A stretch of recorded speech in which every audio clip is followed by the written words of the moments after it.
नमस्कार दोस्तों, आप सभी का हमारे YouTube चैनल पर स्वागत है दोस्तों हम यहाँ पर डीएससी से संबंधित जो है MCQ सीरीज करवा रहे हैं। ओके, और यह जो MCQ सीरीज है हिंदी भाषा शिक्षण, और हिंदी भाषा शिक्षण यह जो किताब है वह जो है भाई योगेंद्र जी की किताब है। इसी किताब से हम जो है हर वाक्य को हम जो है प्रश्न में परिवर्तित करके आपको एमसीक्यूज के माध्यम से जो है यानी एमसीक्यूज जो है हम आपको बना के यहाँ पे पढ़ा रहे हैं।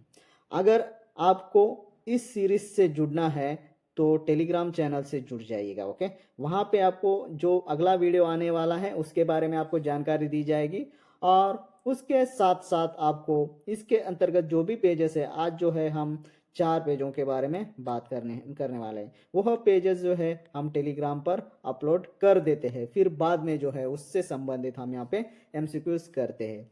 तो दोस्तों हम एमसीक्यूज दो तरह से कर रहे हैं, जो किताब में तथ्यात्मक दिया है, ओके, और जो किताब में चीजें दी है उसके ऊपर एक, और उसके साथ साथ ही उस किताब में वाक्य को आधार बनाकर application method, okay, application method MCQs भी बना रहे हैं। ओके, आजकल जो है एप्लीकेशन मेथड्स अधिकतर पूछे जा रहे हैं, इसलिए हम तथ्य के साथ साथ एप्लीकेशन मेथड को भी जोड़कर जो है आपको यहाँ पे एमसीक्यूज करवा रहे हैं। ओके, तो आप इस सीरीज से जुड़ना चाहते हैं तो टेलीग्राम चैनल से जुड़ जाएगा, आपको वहाँ पे इंफॉर्मेशन मिल जाएगी। ओके, तो हमारे दोस्तों को एक रिक्वेस्ट है, बहुत सारे दोस्तों ने हमें पूछा था कि सर एक एक करके टॉपिक वाइज जो है हमें समझाइएगा। तो ज़रूर मित्रों, मैं आपको ज़रूर समझाऊंगा, बस हमारे पास जो है मटेरियल जो है अभी जो बना रहे और अवेलेबल में नहीं आए। जैसे भी आएगी मैं फिर से जो है इसी भाषा शिक्षण के ऊपर आपको पूरी यानी संपूर्ण जानकारी बहुत ही यानी साधारण रूप में आपको समझ में आए उस तरह से जो है मैं यहाँ पे आपको एक्सप्लेन करूँगा। कोई भी डाउट नहीं रहेगा, भाषा शिक्षण बहुत ही आसान हो जाएगा। बस यहाँ कुछ नहीं करना है, हर शब्द को आपको समझना है, तो भाषा शिक्षण को आप समझ गए समझो। जैसा कि यहाँ पे देखने के लिए हमें हिंदी भाषा शिक्षण, तो हमें हिंदी को भी समझना है, क्या हिंदी है, भाषा को भी समझना है, भाषा किसे कहते हैं, शिक्षण भी को भी समझना है। जब भाषा के बारे में बात करेंगे तब हम भाषा के बारे में चर्चा करेंगे, जब हिंदी के बारे में बात करें तब हिंदी के बारे में चर्चा करें, और शिक्षण क्या होता है उसके बारे में भी हम चर्चा करेंगे। बस आप थोड़ा सब्र रखिए दोस्तों, उस जैसे जो हम वीडियोस अपलोड कर रहे हैं उसको देख लीजिएगा, आपको काफ़ी लाभ होगा।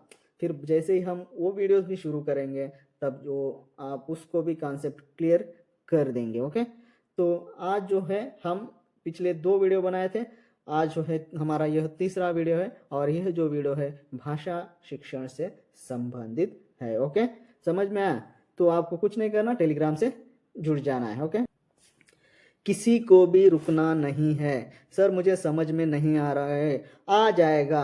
तो एक जो है वृंद की जो एक पंक्ति है, करत करत अभ्यास ते जड़ीमती हुई सुजान, रसरी आवत जावत ते सील पर पड़त निशान। तो इस जो पंक्ति को है आपके दिमाग में रखना है कि हमें पढ़े सो याद नहीं रहता, ऐसा जो दिमाग में चल रहा है उसको निकालना है। बस आपको लगातार जो है मेहनत करनी है, उसका फल जरूर आपको मिलेगा। तो आज हम चलिए दोस्तों शुरू करते हैं आज की जो है एमसीक्यूज। ओके, आज का हमारा जो है पहला प्रश्न जो है वह है, देखिए यहाँ पे, भाषा की विभिन्न शैलियां बहुविध अर्थ को प्रकट करती है, यह किसने कहा। तो यह जो कथन है, यह जो वाक्य है भाई योगेंद्र जी की किताब में आपको देखने को मिलेगा, और किसने कहा, क्यों कहा, वह भी आपको देखने को मिलेगा। फिर भी मैं यहाँ पे जो है एमसीक्यू से क्यों करवा रहा हूँ, आपको वहाँ पढ़ाऊँ, यानी आपको वहाँ पे पेज टेलीग्राम पे दे रहा हूँ, इसलिए आप पढ़ लोगे। इसलिए यहाँ पे मैं समय गवाते यानी समय को बचत करने के लिए नहीं गवाना चाहता, समय को बचाना चाहता हूँ कि कम समय में अधिक जानकारी आप तक पहुँचे, इसलिए मैं जो है एमसीक्यूज जो है शुरू किया हूँ। ओके, तो देखिए, भाषा की विभिन्न शैलियाँ बहुविध अर्थ प्रकट करती है, यह किसने कहा है। तो ये गौतम, बी अंगिरस, सी कुत्स, डी भारतेंदु। तो इसका सही जो उत्तर होगा वह होगा ये जो है इसका सही उत्तर होगा। ओके, अगला प्रश्न देखिए, प्रश्न है भाषा का प्रयोग किसके द्वारा होता है और किस रूप में होता है। ओके, यहाँ पे इस तरफ जो दिया हुआ है ये भाषा के रूप है और ये जो है भाषा के प्रयोग है। ओके, प्रयोग कैसा सर, आप किस तरह से ऐसा बोल रहे हो? तो मैं बोल रहा हूँ इशारों से। यो क्या कर रहे हैं, इशारा प्रयोग कर रहे हैं कि यानी ये कौन सा है, सांकेतिक रूप है। ये कौन सा है, सांकेतिक रूप। ओके, बोल कर, ये बोल कर क्या है, प्रयोग कर रहे हो। मैं यहाँ पे प्रयोग कर रहा हूँ, जो आवाज है उसमें ध्वनियाँ है, अलग अलग ध्वनियों को मैं जोड़कर जो है यहाँ पे प्रयोग कर रहा हूँ, बोल कर। तो ये क्या, कौन सा जो रूप है, इसका क्या रूप है, तो इसका जो है मौखिक रूप है। और लिख कर, यानी जब मैं लिख कर यहाँ पे जो ऐसा जो लाइंस बना रहा हूँ तो इससे आपको समझ में आ रहा है, तो ये कौन सा रूप है, तो यह जो है लिखित रूप है। ओके, यह क्या है, लिखित रूप है। चलिए इसको आप समझे, तो इसकी जो है सुमेलित करना है, हमको जोड़ना है। तो मौखिक हो जाएगा बोलकर, और लिखित हो जाएगा, मौखिक जो है बोलकर, लिखित जो है लिख कर, सांकेतिक जो है इशारों से। तो इसका जो सही उत्तर होगा यहाँ पे देखिए, इसके अंतर्गत बी जो है इसका सही उत्तर है। ओके, चलिए अगला प्रश्न देखिए, यहाँ पे बढ़िया है प्रश्न। हैट्स अप दोस्त, बढ़िया प्रश्न बना रहे हो। मेरा जो दोस्त आपके लिए इतने बढ़िया प्रश्न बना रहे, आपको पसंद आ रहे, तो उसके लिए जरूर लाइक कर दीजिएगा। ओके, खड़ा हिमालय बता रहा है, डरो ना आंधी पानी में, डटे रहो तुम अपने पथ पर, कठिनाई तूफानों में। यहाँ पे जो मात्रा है ये की थोड़ा गलत हुआ है, कठिनाई नहीं, कठिनाई तूफानों में। उपयुक्त पंक्तियों में किस प्राणी की भाषा का पता चल रहा है। तो यहाँ पे जो है मनुष्य या जिसमें जीव है उसे प्राणी कह सकते हैं। चेतना में यानी जीव होता है, इसलिए जो जीव होता है चेतना युक्त होता है। यानी हमारे हाथ को जब स्पर्श करते तो अलग से चेतना महसूस करते हैं। जैसे हम एक जानवर को जाके सडनली अगर उसके यानी पीठ पर हाथ रख दोगे तो चौंक जाएगा, यानी वो चेतन है, अचेतन नहीं है। ओके, यह जड़ और अचेतन जो है जिसमें जीव नहीं होता, यानी उसमें प्राण नहीं होते। ओके, तो उसे कहते हैं। ओके, तो यहाँ पे देखिए दोस्तों, भाषा की कोई परिभाषा नहीं है। ओके, जड़ की भाषा होती है, जीव की परिभाषा होती है। इसलिए जो है हमको जो है भाषा के ऊपर, जो परिभाषा के ऊपर कोई चर्चा ना किया जाए, ऐसा जो है 1866 में जो है 1866 में जो है पेरिस में, कहाँ पे, पेरिस में भाषा विज्ञान की एक समिति हुई। भाषा विज्ञान की एक समिति हुई, और उस समिति जो है कहाँ पर हुई, तो उस लॉ सिसेदे लिंग्विस्टिक ने अपने अधिनियम निर्देशित किए हैं। जो नियम बनाए गए, अधिनियम निर्देशित किए गए भाषा की उत्पत्ति के बारे में, कभी भी जो है भाषा की उत्पत्ति, भाषा की परिभाषा, विश्व यानी भाषा की उत्पत्ति और विश्व भाषा का निर्माण जो है, इन दो विषयों पर विचार नहीं किया जाएगा। भाषा की जो विशेषताएं एवं प्रवृत्तियां निम्नलिखित है। तो ऐसा जो है हमें 1866 में जो है पेरिस में एक समिति गठन होती है, और उस समिति में कहा जाता है कि भाषा की उत्पत्ति और विश्व भाषा निर्माण, इन दो विषयों पर विचार नहीं किया जाएगा, यानी परिभाषा के ऊपर विचार नहीं किया जाए। निम्नलिखित हम कह सकते हैं कि कुछ विशेषता हैं, कुछ प्रवृत्तियां हैं। ओके, उतने ही, मगर उसके ऊपर संपूर्ण रूप से हमें परिभाषा नहीं मिलती है अभी। ओके, मगर कुछ जो है विशेषताएं हैं, जैसे भाषा सामाजिक संपत्ति है, भाषा अर्जित संपत्ति है, भाषा परिवर्तनशील है, इस तरह की विशेषताएं हमको देखने को मिलती है। ओके, विशेषताएं। ओके, उसके बारे में भी हम जब भाषा के बारे में बात करेंगे तो उसके बारे में चर्चा करेंगे। यहाँ पे हम जो किताब में दिया हुआ है भाई योगेंद्र, उसको भी ध्यान में रखते हुए यहाँ पे चर्चा कर रहे हैं। तो भाषा जो है जड़ की भी है, चेतन की भी है, मनुष्य की भी है। ओके, किसी प्राणी की भी भाषा है। ओके, तो इसका सही जो उत्तर होगा, ये हिमालय किसे कह रहा है, खड़ा हिमालय बता रहा है, डरो ना आंधी पानी में, डटे रहो तुम अपने पथ पर, कठिनाई तूफानों में। तो हिमालय जो है जड़ है, तो इसका जो सही उत्तर हो जाएगा ये जड़ प्राणियों की भाषा। ओके, यहाँ पे अगला प्रश्न देखिए। अगला प्रश्न है, राजकुमार सिद्धार्थ राजसी ठाट में बगिधी में घूमने निकलता है, मार्ग में उसे रोगी वृद्ध मृत व्यक्ति मिलते हैं। एक वे सब उससे कहते हैं, राजकुमार राजकुमार, एक दिन तुम भी इसी प्रकार रोग से ग्रस्त होंगे, एक दिन तुम भी वृद्धावस्था को प्राप्त करोगे, एक दिन तुम भी मृत्यु का ग्रास बनोगे। जो राजकुमार को जो है ये लोग वृद्धा यानी बूढ़ा व्यक्ति, ओके, जो रोगग्रस्त है वो व्यक्ति, ओके, मृत्यु हो गई वो व्यक्ति। तो मृत्यु जिसकी हो गई है वो क्या बात कर सकता है गौतम बुद्ध से? जिसकी मृत्यु हो गई है वो गौतम बुद्ध से क्या बात कर सकता है? नहीं कर सकता है। फिर भी गौतम बुद्ध उसको देखकर जो है महसूस कर रहे हैं, वो समझ रहे हैं कि मेरा भी यही हाल होने वाला है, ओके, मेरा भी यही हाल होने वाला है। तो इस रूप से जो है वो समझ रहा है। तो ये इस भाषा का रूप कौन सा है, यानी उदाहरण जो है किस भाषा के रूप का उदाहरण है हमको देखना है। तो यहाँ पे बोलचाल रूप, तो सिद्धार्थ के साथ यानी गौतम बुद्ध को कह रहे हैं क्या ये वृद्ध अवस्था वाला यानी कोई मृत्यु व्यक्ति कहता है क्या? नहीं, वो चल रहे हैं। तो रास्ते से जब राजकुमार चलता है तो देखता है कि कोई बीमारी से ग्रस्त है, तो कोई वृद्धावस्था में है, तो कोई किसी की मृत्यु हो गई। तो ये इसका सही आंसर नहीं होगा। दूसरा मूक, ओके, मूक यानी क्या? बिना बोले समझ में आना, उसे कहते मूक, ओके। सी लिखित रूप, लिखकर भी वो नहीं बता रहे। डी कोई नहीं, तो इसका सही उत्तर होगा मूक, बिना बोले ही सिद्धार्थ अपने आप ही समझ गए, इसलिए इसका मूक रूप है सही उत्तर, ओके, बी इसका सही उत्तर। अगला प्रश्न देखिए। अगला प्रश्न है मनुष्य भाषा का प्रयोग मुख्य रूप से कितने रूपों में करता है? ए 2, बी 3, सी 4, डी 5।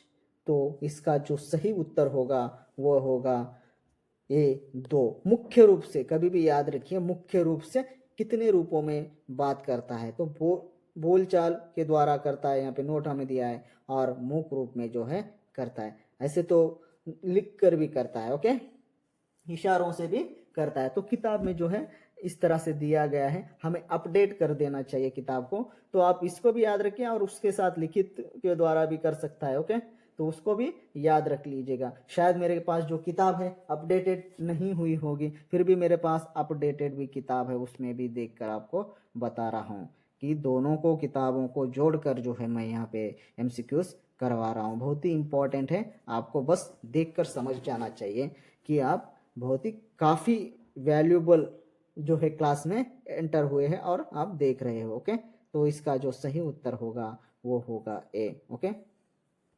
अगला प्रश्न देखिए, अगला प्रश्न देखिए यहाँ पे। अगला प्रश्न है भाषा क्या है? भाषा क्या है? ये मनुष्य का अंतर्द्वेल, बी गतिशील तत्व, सी भाषा एक सांकेतिक साधन, डी सभी। तो भाषा जो है मनुष्य का अंतर उद्वेल यानी जो मन में अपने जो अंदर जो यानी हमारे अंतर्मन में जो भी चल रहा है वो जो है ध्वनि के माध्यम से जो है हम बात कर सकते हैं। यानी मनुष्य के अंतर उद्वेल भी क्या है? भाषा है। जैसे यहाँ पे जो है हमें क्रोच पक्षी का उदाहरण दिए है कौन? भाई योगेंद्रजीत। तो वाल्मीकि जो है वह जब नदी किनारे नहाने जाते हैं तो दो पक्षियों को देखकर एक घायल हो जाता है, होने के बाद जिसकी मृत्यु होती है उसको देखकर उसकी आत्मा बोलने लगती है, जैसे वो उसको देखकर जो है रामायण लिखे हैं, ऐसा वहाँ पे उन्होंने जिक्र किया है। तो उसका यहाँ पे उदाहरण उन्होंने दिया है, ओके।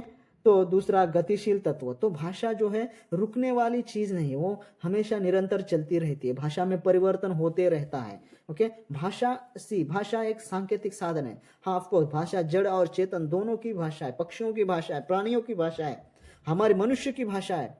तो इसलिए भाषा एक सांकेतिक साधन भी हम कह सकते हैं। इसलिए इसका जो सही उत्तर होगा वो होगा डी, इसका जो सही उत्तर है, ओके। इसके साथ साथ ही मैं आपको कुछ विशेषताएं बता देता हूं यहाँ पे, ताकि आपको थोड़ा बहुत याद रहे, ओके।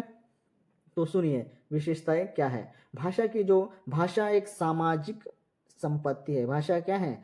सामाजिक संपत्ति है, सामाजिक संपत्ति है, ओके। भाषा सतत प्रवाह, सतत क्या है? प्रवाहमान है, ओके, और सहज है, भाषा सहज से की जा सकती है। भाषा नैसर्गिक है, जन्मजात है भाषा, ओके।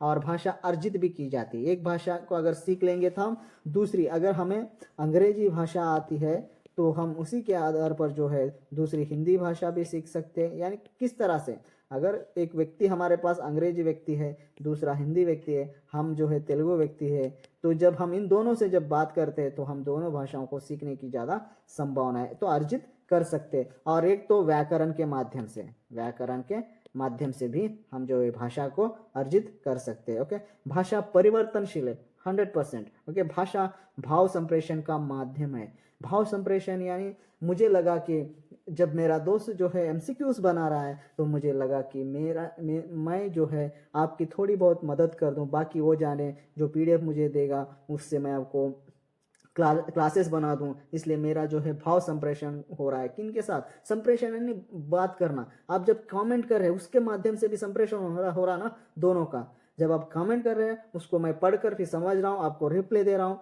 तो ये भी क्या है, संप्रेषण है। ओके, संप्रेषण, भाषा संप्रेषण का माध्यम भी है, यानी बोलने का माध्यम भी भाषा है। ओके, भाषा अर्जित संपत्ति है, वो बोल दिया। भाषा अनुकरण से सीखी जाती है। 100% अनुकरण से भाषा सीखी जाती है।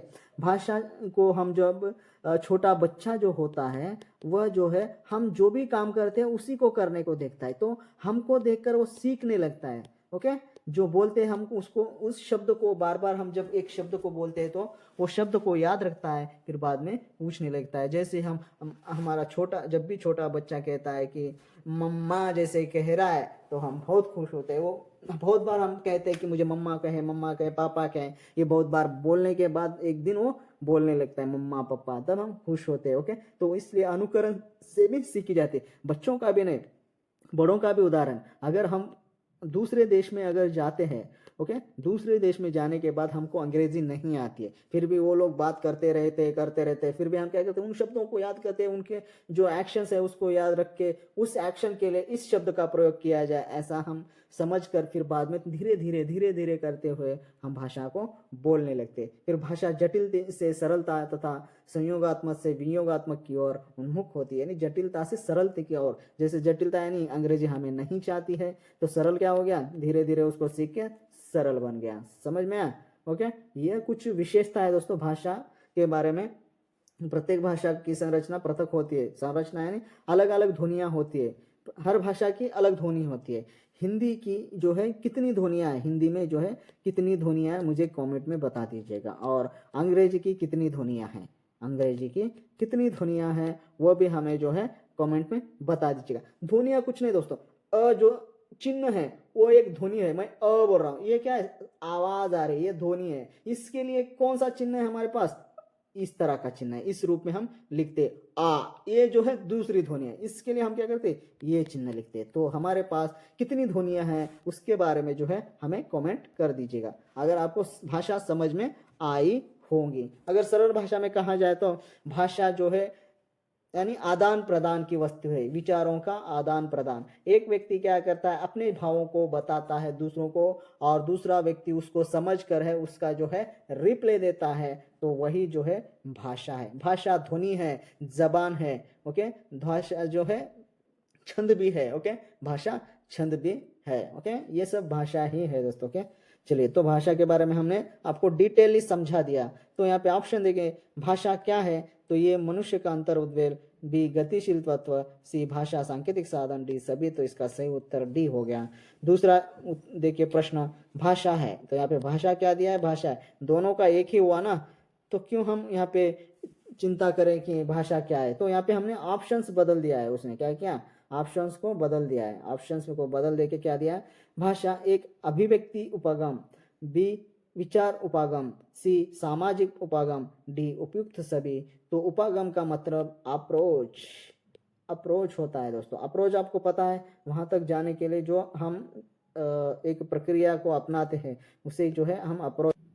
तो उपागम का जो अर्थ है, उपागम का जो अर्थ है उसे अंग्रेजी में जो है अप्रोच कहते हैं। ओके, अप्रोच याद रखिए दोस्तों, कभी कभी अंग्रेजी शब्दों को भी याद रखना है। ओके, और ये जो अप्रोच होता है अभिव्यक्ति उपागम में, किसी समस्या, विषय या कार्य को देखने, समझने, हल करने की विशिष्ट तरीके, दृष्टिकोण से जो है हम जो पास जाते, पास आना, घटित करते, जो घटना घटती है उसे क्या कहते हैं, यहाँ पे अभिव्यक्ति उपागम। यानी अभिव्यक्ति उपागम क्या है, बोलना। बोलना क्या है, तो मैं जो है अपने अंदर से जो है आवाज ला रहा हूँ, तो अप्रोच कर रहा हूँ, बोलना है मुझे, तो वो है। ओके, तो ये अप्रोच। बी विचार उपागम, डी सी सामाजिक उपागम, डी उपयुक्त सभी। तो इसका जो सही उत्तर होगा डी जो है इसका सही उत्तर होगा। अगला प्रश्न देखिए यहाँ पे। अगला प्रश्न है भाषा के मुख्य रूप से कितने रूप होते हैं, मुख्य रूप से कितने रूप होते हैं। तो इससे पहले भी हमने इसके ऊपर चर्चा किया था, 2 रूप होते हैं। ओके, इसका सही उत्तर डी होगा। अगला प्रश्न भाषा है, यहाँ पे भी हमने क्या किया है, यहाँ पे भी जो है विकल्प को है अलग अलग रूप में रखा है।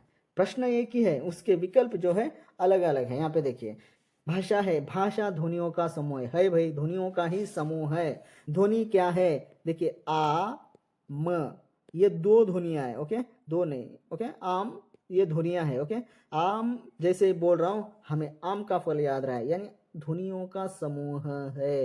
यहाँ पे कलम, ये भी ध्वनियां है, कलम, ये ध्वनियां है, ये ध्वनियों का समूह ही भाषा है। ओके, समझ में आया। अगला सामाजिक आदान प्रदान की वस्तु, 100% सामाजिक आदान प्रदान की वस्तु है। कैसे, मैं जो है मेरे विचार जो है, मेरे पास जो ज्ञान है मैं आपसे आपको दे रहा हूँ, आपके पास जो ज्ञान है मुझे दे रहे। जैसे कि जहां भी जो है मिस्टेक्स यानी ऑप्शन जब गलत उत्तर हो रहा है तब आप मुझे कमेंट करके बता रहे हैं, ये भी आदान प्रदान ही हो रहा है ना। तो सामाजिक आदान प्रदान, दोनों भी समाज में रहते हैं, सामाजिक आदान प्रदान, तो ये भी सामाजिक आदान। और सामाजिक कहे तो ऐसा नहीं कि कल्चर, वो भी सब आते हैं। एक उदाहरण, समाज में हम रह रहे हैं तो वो भी आदान प्रदान की वस्तु है ना। मेरे पास एक ज्ञान है, आपको दे रहा हूँ, उसमें एक थोड़ी गलती हो रही है, आप हमसे समझा रहे, तो आदान प्रदान हो रहा है ना।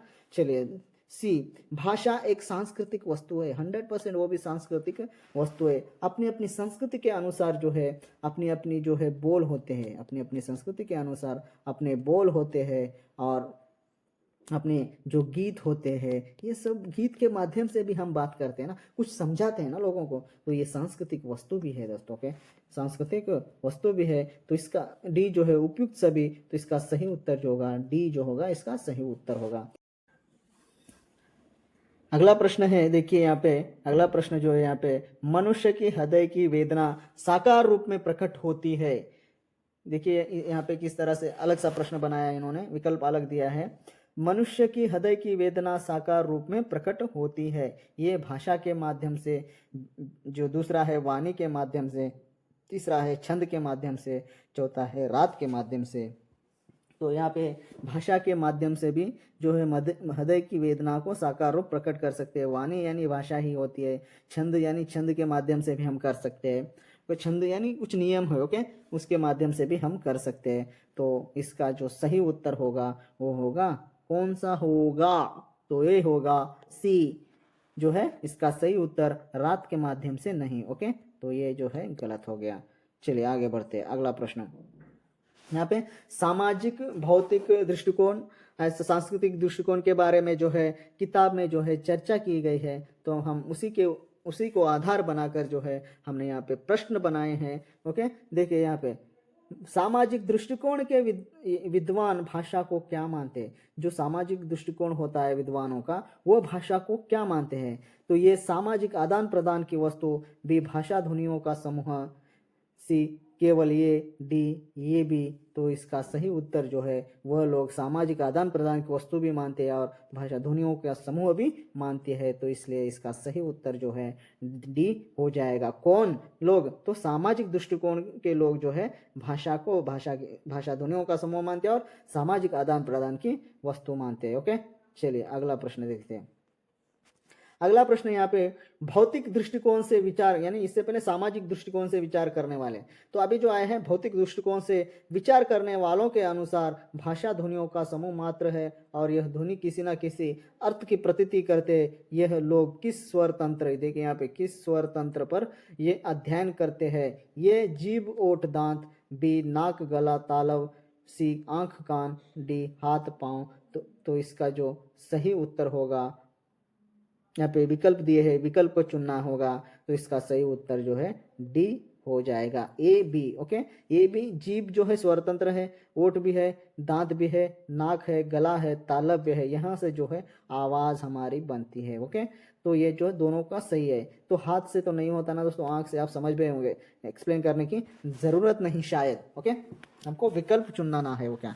आगे बढ़ते, अगला प्रश्न देखते हैं। बोलने की भाषा में प्रत्येक व्यक्ति का बोलने का ढंग एक जैसे नहीं होता है, क्यों? सब लोग अलग अलग ढंग से बात करते हैं, हम लोग निजी जीवन में देखते, तो क्यों? ये एक देखिए, दो व्यक्तियों के स्वर तंत्र एक जैसे होते हैं, दो व्यक्तियों के स्वर तंत्र एक जैसे नहीं होते, एक जैसे स्वर तंत्र नहीं हो, यानी एक जैसे होते नहीं हैं। ओके, एक जैसे नहीं होते हैं, सही है। ओके, सभी व्यक्तियों के स्वर तंत्र एक जैसे होते नहीं, यहाँ पे दो के बारे में बात किया है, तो आपको कंफ्यूज करने के लिए सभी बताया, सभी व्यक्तियों के, यहाँ पे दोनों व्यक्तियों के बारे में।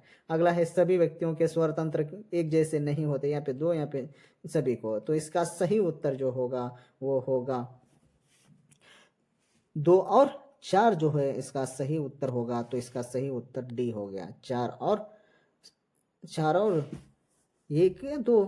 एक मिनट दोस्तों, यहाँ पे थोड़ा कंफ्यूज हो गया हूँ मैं, तो यहाँ पे जो है गलत आया है, तो इसका जो सही उत्तर होगा वह होगा डी। ओके, डी क्यों होगा आपको बताता हूँ। ओके, यहाँ पे जो है 4 सभी व्यक्तियों के स्वरतंत्र एक जैसे नहीं होते, सही है, तो यहाँ पे सही ये एक है, दो व्यक्तियों के स्वरतंत्र एक जैसे होते नहीं बाबा, तो इसलिए यहाँ पे 2 आना चाहिए, 1 आ गया, तो इसका सही उत्तर जो हो गया डी हो जाता। ओके, अगला प्रश्न देखिए, अगला प्रश्न है सामाजिक दृष्टिकोण में भाषा से संबंधित किसका अध्ययन किया जाता है? सामाजिक, इससे पहले भी सामाजिक के बारे में, तो इसके अंतर्गत किसके बारे में जो है हम जो है अध्ययन करते हैं? तो देखिए यहाँ पे ए नाक, बी ध्वनि चिन्हों का, सी हाथ, डी स्वर यंत्र का। तो जो है स्वर यंत्र के बारे में वैज्ञानिक तरीके से किया जाता है, और बी जो है इसका सही उत्तर है। ओके, ध्वनियों समूह को भी वो मानते हैं। ओके, अगला प्रश्न देखिए, अगला प्रश्न है किन के अनुसार भाषा एक सांस्कृतिक, अभी यहाँ पे सांस्कृतिक वस्तु है, जो सांस्कृतिक, इससे पहले जो भौतिक दृष्टिकोण वाले और सामाजिक दृष्टिकोण वाले आए, अभी सांस्कृतिक दृष्टिकोण व्यक्तियों से हम परिचित हो रहे हैं। ओके, तो ये मानव विज्ञानवादियों के अनुसार, बी भौतिक दृष्टिकोणवादियों के अनुसार, सी सामाजिक दृष्टिकोणवादियों के अनुसार, डी कोई नहीं। तो इसका जो सही जो उत्तर होगा वो होगा ये मानववादियों के अनुसार जो है ये सही उत्तर हो गया। ओके, मानव यानी संस्कृति के बारे में जो वस्तु होती है उसके बारे में यहाँ पे बताया गया। ओके, तो अगला प्रश्न यहाँ पे देखते हैं। अगला प्रश्न, परंपरा से प्राप्त होने वाली भाषा, परंपरा से प्राप्त होने वाली भाषा कौन सी है? ए मातृभाषा, बी जातीय भाषा, सी विदेशी भाषा, डी अन्य भाषा। तो इसके अंतर्गत विकल्प हमें चुनना है, ये ए एन बी, बी केवल बी, सी केवल C, D A B C D. तो इसका जो सही उत्तर है आपको बताना है। मैं आपके लिए ये जो प्रश्न है यहाँ पे छोड़ रहा हूँ। ओके, आपके लिए यहाँ पे प्रश्न छोड़ रहा हूँ, फिर भी यहाँ पे मैंने जो है क्या किया है, उत्तर दे रखा है, इसलिए इस प्रश्न को मैं नहीं छोड़ता, और एक प्रश्न है आगे उसको छोड़ देता हूँ। ओके, ये गलती से लिख दिया हूँ, तो इसका सही उत्तर जो है मातृभाषा और जातीय भाषा जो है इसका सही उत्तर है। ओके, तो ये इसका सही उत्तर हो जाएगा। अगला प्रश्न देखिए, जैसे जैसे संस्कृत में कुछ हेरा फेरी होता रहता है उसी प्रकार क्या भाषा में परिवर्तन होते रहता है? तो भाषा में पर वहाँ पे हेरा फेरी हुई तो भाषा में 100% जो है हेरा फेरी होती रहती है, तो भाषाओं में भी परिवर्तन होते ही रहता है ना। देखिए हिंदी भाषा ही देखिए दोस्तों, पहले हिंदी भाषा ही ब्रज थी, हाँ अभी खड़ी बोली है। ओके, अभी खड़ी बोली है, उससे पहले अवधि थी, हाँ संस्कृत से निकली है। कैसे संस्कृत, लौकिक संस्कृत, हाँ उस तरह होते हुए अभी हिंदी में यानी अभी मूल हिंदी के बारे में जो है हम पढ़ रहे हो, है ना। तो भाषा में परिवर्तन सहज से हो जाता है ना। तो इसका जो सही उत्तर होगा हम देखेंगे, ये बिल्कुल नहीं, अरे ये तो हम अभी बताए नहीं, हाँ होता है, सी कभी कभी होता है, डी कभी कभी नहीं होता है। तो इसका जो सही उत्तर है वो है बी जो है इसका सही उत्तर है। अगला प्रश्न देखिए, नई पीढ़ी और पुरानी पीढ़ी की भाषा में अनेक बातों में अंतर रहता है, जैसे कौन से बातों में अंतर रहता है? जैसे ये उच्चारण में, नई पीढ़ी और पुरानी पीढ़ी की बात करें, उच्चारण में, शब्दों की रचना में, शब्द भंडार, मिट्टी। तो इसका जो सही उत्तर होगा, देखिए दोस्तों यहाँ पे हमें विकल्प चुनना है, ये काम A C, B D C, C B C, D A B C. तो तीनों में जो है अंतर होता है।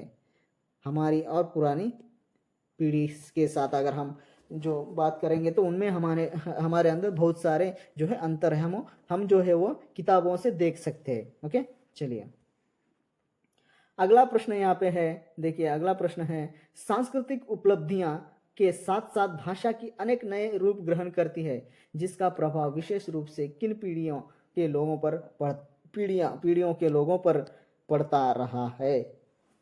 तो ये नई पीढ़ी पे भी, पुरानी पीढ़ी पे, सी सर्वप्रथम पीढ़ी पे, इनमें से कोई नहीं। तो इसका सही उत्तर होगा वह होगा हमारे ऊपर ही उसका जो है प्रभाव पड़ रहा है। ओके, विशेष रूप से उसका प्रभाव जो है हमारे ऊपर, नई पीढ़ियों के ऊपर पड़ रहा है। ओके, चलिए अगला प्रश्न देखते हैं। भाषा पर प्रभाव डालने वाले कारक है, कौन से कारक है, किस कारण जो है भाषा पर प्रभाव पड़ रहा है।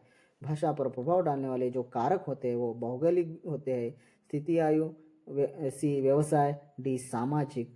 तो हमें सही विकल्प चुनना है। तो इसका सही विकल्प जो है भौगोलिक जो है भाषा पर प्रभाव डालने वाले कारक है। देखिए हमारी हिंदी और जो नॉर्थ की हिंदी होती है अलग है, तो भौतिक जो है वो भी प्रभाव डाल रहा है ना हमको। हमारी हिंदी और उनकी हिंदी में बहुत सारा फर्क है। ओके, स्थिति, आयु में भी जो जिस आयु में हम हैं उस आयु की एक भाषा अलग होती है, और जब हम प्रौढ़ अवस्था में आते हैं उसकी जो है आयु की भाषा अलग होती है। और व्यवसायी भाषा यानी व्यवसाय के ऊपर भी है भाषा का बहुत सारा प्रभाव है। ओके, तो सामाजिक स्तर पर भी भाषा का जो है बहुत सारा प्रभाव कारक यानी भाषा पर प्रभाव डालने वाले ये कारक है। सामाजिक स्तर यानी समाज में अलग अलग व्यक्ति रहते हैं। ओके, अलग अलग व्यक्ति रहने के कारण जो है अपने यानी जब उच्चारण करते हुए वो थोड़ा बहुत तोड़ मरोड़ कर करते हैं, इसलिए तो वो चलन में एक जब शब्द आ जाता है तो भाषा पर प्रभाव गिर जाता है दोस्तों। तो वही जो शब्द है आगे चलने लगता है। सही है ना। तो इसका जो सही जो उत्तर होगा वो होगा डी। ओके, आगे बढ़ते। क्या पुरुषों और स्त्रियों की भाषा में अंतर होता है। ये नहीं होता है, बी हाँ होता है, सी पता नहीं होता, डी कोई नहीं। तो पता होता है अपने, और जो पुरुष और स्त्रियों की जो भाषा होती है उसमें अंतर होता है। जो उनका जो कोमल स्वर होता है हमारा थोड़ा यानी रूड सा हमें देखने को मिलता है। ओके, तो उस एक उदाहरण, सामान्य सा उदाहरण आपको समझाकर बोल रहा हूं। ओके, अगला प्रश्न देखिए। भाषा उस ध्वन्यात्मक यानी ध्वनि, जिस ध्वनि से जो वो रूप बाहर आ रहा है यानी हमें समझ में आ रहा है। ध्वनियात्मक बोल तो ये जो एक ध्वनि है तो इसका जो रूप ध्वनि का रूप ये हमको समझ में आ रहा है कि नहीं, उसे ध्वन्यात्मक कहते हैं। तो भाषा उस ध्वन्यात्मक रूप को दिया जाने वाला नाम है, जो कि ये आत्मा की आवाज है, यस। बी हृदय तंत्र की झनकार है, यस। अभिव्यक्ति का व्यवहार है, यस। उपयुक्त सभी। तो इसका सही उत्तर जो होगा वो होगा डी, जो है इसका सही उत्तर है। ओके, अगला प्रश्न हम देखते हैं यहाँ पे। अगला प्रश्न है, किस भाषा की कोई ना कोई सीमा होती है। किस भाषा की बेटा। तो देखिए यहाँ पे विकल्प दिया है, ध्वन्यात्मक संकेत की, आंगिक संकेत की, बी सही और ये गलत, डी ये और बी सही। देखिए यहाँ पे समझो, किस भाषा की, ध्वन्यात्मक भाषा की कोई सीमा होती है, नहीं होती है दोस्तों, इसकी कोई सीमा नहीं होती है। बस आंगिक संकेत जो होती है इसकी सीमा होती है। कुछ क्षण तक ही आप जो है इशारों से समझा सकते हैं, बॉडी लैंग्वेज से समझा सकते हैं। बाद में संपूर्ण जो है विचार, अपने विचार बॉडी लैंग्वेज से एक्सप्रेस नहीं कर सकते, दिखा नहीं सकते, बोल नहीं सकते। ओके, तो सीमा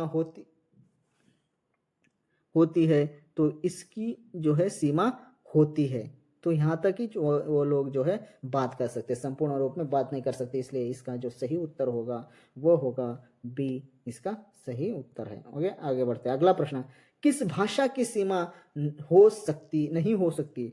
तो इस पहले हो सकती थी, यानी ध्वन्यात्मक जो संकेत की जो भाषा की सीमा नहीं हो सकती, शारीरिक संकेत की होती, सिर्फ अंगिक शारीरिक एक ही है। ओके, तो इसका सही जो उत्तर होगा वो होगा ये, जो है सही उत्तर होगा। अगला प्रश्न देखते हैं, भाषा सदैव होती है। सदैव क्या होती है, जन्मजात, अर्जित, कभी कभी अर्जित, कभी कभी जन्मजात, ये व बी दोनों। तो इसका सही उत्तर जो है बी, भाषा जो है अर्जित होती है। ओके, तो यहाँ पे भाषा जन्मजात भी हो सकती है। ओके, तो आप जो है इसका जो सही उत्तर होगा वो होगा डी, ए और दोनों बी, दोनों जो है इसका सही उत्तर है। यहाँ पे जो ऑप्शन है वो गलत है, आप एक बार जो है उसका करेक्शन कर लीजिएगा। ओके, अगला प्रश्न देखिए यहाँ पे, विज्ञान ने भाषा के उच्चारित अथवा मौखिक रूप को कुछ स्थायित्व प्रदान किया है जिसके उदाहरण है। यानी हम जो है पहले भाषा को स्थायित्व नहीं दे पाते, यानी अभी मैं बोल रहा हूँ, अगर उसको स्थायित्व देना था तो उस समय वो स्थायी नहीं रहता था। अगर मैं आपको बोलूँ तो बाद में भूल जाते थे। तो अभी क्या हुआ, जब मैं आपको बोल रहा हूँ तो यहाँ पे यूट्यूब जो रिकॉर्ड कर रहा हूँ मैं उसको यूट्यूब में अपलोड करूंगा, तो बहुत दिनों तक उसको हम क्या कर सकते हैं, उसको सेव करके रख सकते हैं और बार बार हम उसको दे सकते हैं। तो यहाँ पे कुछ उदाहरण है, ओके, जिसके उदाहरण नभवाणी रेडियो, सी वाद्य ग्रामोफोन, बी दूरदर्शन टेलीविजन, डी ध्वनि लेख टेप रिकॉर्डर। तो यहाँ पे हमको विकल्प चुनना है, इसका सही जो उत्तर होगा वो होगा D, A B C D. Okay, चलिए आगे बढ़ते हैं, अगला प्रश्न देखते हैं।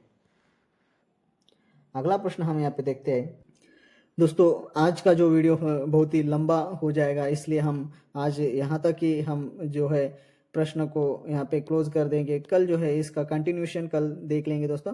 उसके बाद हमको जो पढ़ना है, वह जो है दोस्तों हम आपको जो है टेलीग्राम में फोटोस लगा देंगे। ओके, पेजेस आपको अपलोड कर देंगे, उन पेज को आपको पढ़ना है और यहाँ पर आपको आके एमसीक्यू प्रैक्टिस करना है, आपको देखना है। ओके, हो सके तो आप लिख सकते हो दोस्तों, ओके, लिख सकते हो। ओके, अपनी नोट्स में नोट एक रखो, नोट्स में लिख लो, या ऐसे ही पढ़े तो ही चलेगा। ओके, तो इसको याद रखिए दोस्तों। धन्यवाद दोस्तों हमारे यूट्यूब चैनल से बने रहने के लिए। ऐसे ही चैनल से जुड़े रहेगा और अपने लक्ष्य को हासिल कीजिएगा।